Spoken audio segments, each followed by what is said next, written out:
大會攝影師以為我係名人，要同我做訪問。韓國牛來之路第8日，今日參加呢個牛來徒步節。話說1個月前計劃行程嘅時候，發現每年11月舉行嘅牛來徒步節同我嘅行程係吻合，所以好快我就報名參加。今年嘅行程就會係3日行2段路，路段17同埋路段18。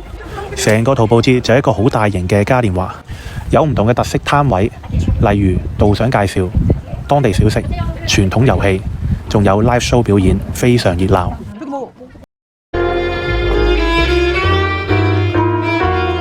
拎到 pre-order 嘅紀念包，等我做個開包介紹先。啱啱咧就拎到徒步節嘅 souvenir，咁佢裏邊非常豐富。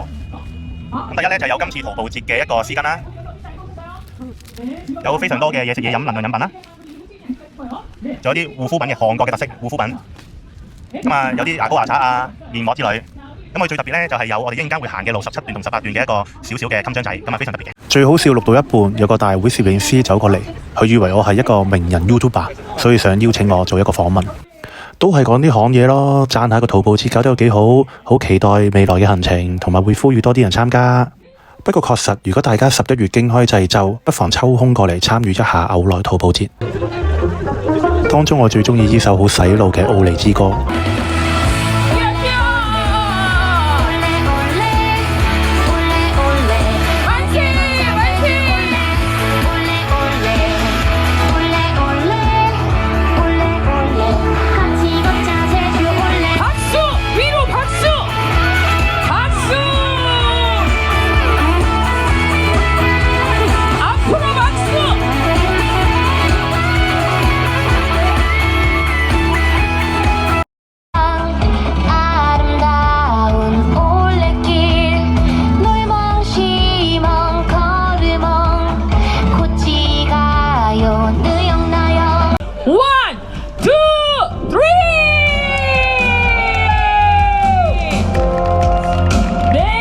浩浩蕩蕩嘅團隊正式出發，經歷咗咁多日嘅獨行，同幾千人一齊行路，確實有啲興奮。